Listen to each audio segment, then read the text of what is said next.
চাকরির বয়স ৩৫ আন্দোলনের মাস্টার মাইন্ড শরীফুল হাসান তিনি দুধ দিয়ে গোসল করে চাকরির বয়স ৩৫ আন্দোলনের শিক্ষার্থী সমন্বয় পরিষদ থেকে সরে দাঁড়াচ্ছেন। শরীফুল হাসান চাকরির বয়স ৩৫ প্রত্যাশী শিক্ষার্থী সমন্বয় পরিষদের আর চাকরির বয়স ৩২ করায় সম্মতি জানিয়ে দুধ দিয়ে গোসল করে আন্দোলন থেকে সরে দাঁড়ানোর ঘোষণা দিচ্ছে।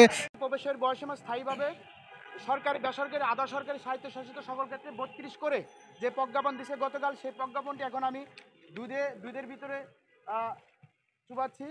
এই যে দেখেন, এই হলো প্রজ্ঞাপন। এই প্রজ্ঞাপনটি দুধ দিয়ে ধুয়ে চুবিয়ে আজকে এই দুধের পানিতে গোসল করে আনুষ্ঠানিকভাবে চাকরিতে প্রবেশের বয়সীমা শিক্ষার্থী সমন্বয় পরিষদ থেকে দুধ দিয়ে গোসল করে বিদায় নিব আপনাদের সামনে।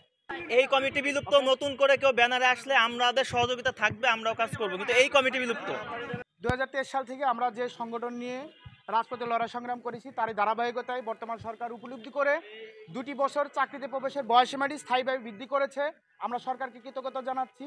সেই সাথে নতুন সংগঠন করে নতুন নাম দিয়ে ব্যানারে কেউ যদি কাজ করতে চায় আমাদের তরফ থেকে কোনো বাধা নেই, আমরা সাধুবাদ জানাবো। সেই সাথে আমরা সার্বিক সহযোগিতা করবো। আপনারা দেখেন আমরা জেল জুলুম খেটেছি, তারই ধারাবাহিকতায় আমরা আপনাদের জিনিসগুলো বুঝেছি। এই মুহূর্তে বাংলাদেশ সরকার যে 2টি বছরের যে গেজেট দিছে, সেই গেজেটটি চাকরিতে প্রবেশের বয়সীমা স্থায়ীভাবে সরকারি বেসরকারি আধা সরকারি স্বায়ত্তশাসিত সকল ক্ষেত্রে 32 করে যে প্রজ্ঞাপন দিছে গতকাল, সেই প্রজ্ঞাপনটি এখন আমি দুধের ভিতরে চুবাচ্ছি। পরিষদ 2022 সালের শেষের দিকে অর্থাৎ 2023 সালের জানুয়ারি 3 তারিখে যে কমিটি গঠনে, সেই কমিটির আহ্বায়ক হিসেবে আজ পর্যন্ত দায়িত্ব পালন করে গেছি।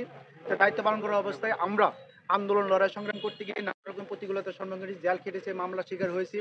যাই হোক, এমন অবস্থায় আমরা যেহেতু গতকাল রাতে বাংলাদেশ সরকার আমাদের বিষয়টি শিক্ষার্থীদের বিষয়টি চিন্তা ভাবনা করে স্থায়ীভাবে 2টি বছর তারা এই যে গেজেট প্রকাশ করেছে, এমন অবস্থায় আমরা আমাদের যে ব্যানার আছে কমিটি আছে, সেই কমিটির পক্ষ থেকে এই যে গেজেট, এই গেজেটটাকে স্বাগতম জানাচ্ছি, সরকারকে স্বাগতম জানাচ্ছি। কারণ ইতিমধ্যে অনেক সরকারি আসেছে, তারা কিন্তু আমাদের এই বিষয়টিকে কখনো কর্ণপাত করে না, আমল করে নেয়।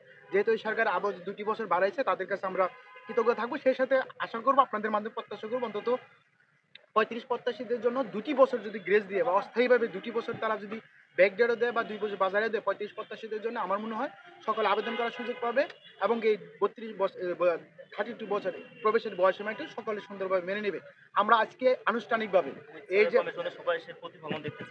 এই যে বাংলাদেশ যে গেজেটটি করেছে, সেটা আমরা দুধের পানিতে ধুয়ে আমি সেই পানিতে গোসল করে আনুষ্ঠানিকভাবে এই আন্দোলন থেকে আজকে আমি অব্যাহতি নিচ্ছি। এটা আমাদের সাথে যারা দীর্ঘদিন আন্দোলন ছিল আমাদের কমিটিতে, ইতিমধ্যে তারা জব বা বিভিন্ন জায়গায় ব্যবসা বাণিজ্যের সাথে ইনক্লুডিং হয়েছে এবং যারা ছিল দূর দূরান্তে তাদের সাথে কথা বলে আনুষ্ঠানিকভাবে এবং উপস্থিত আমাদের সহযোগিতার মাধ্যমে আমরা এই সিদ্ধান্ত নিয়েছি। ওই কমিটিটা শুধু বিলুপ্ত, নতুন করে ঐক্যর কমিটি বা নতুন করে কমিটি আসলে আমাদের সহযোগিতা অব্যাহত থাকবে। আমরা সর্বোচ্চ চেষ্টা করেছি সরকারকে বিষয়টি উপলব্ধি করানোর জন্য, যেহেতু তারা তাদের পক্ষ থেকে তারা মনে করে যে চাকরিতে প্রবেশের বয়সীমাটি তাদের পক্ষে 32 বছর করায় তাদের নৈতিক যুক্তিকতা মনে করেছে বা রাজনৈতিক সিদ্ধান্ত মনে করেছে। এই মুহূর্তে আমরা রাজনীতিক আন্দোলন করতে গিয়ে লড়াই সংগ্রাম করতে গিয়ে আমরা জীবন থেকে অর্থ সময় নানা প্রতিকূলতার সম্মুখীন হয়েছি।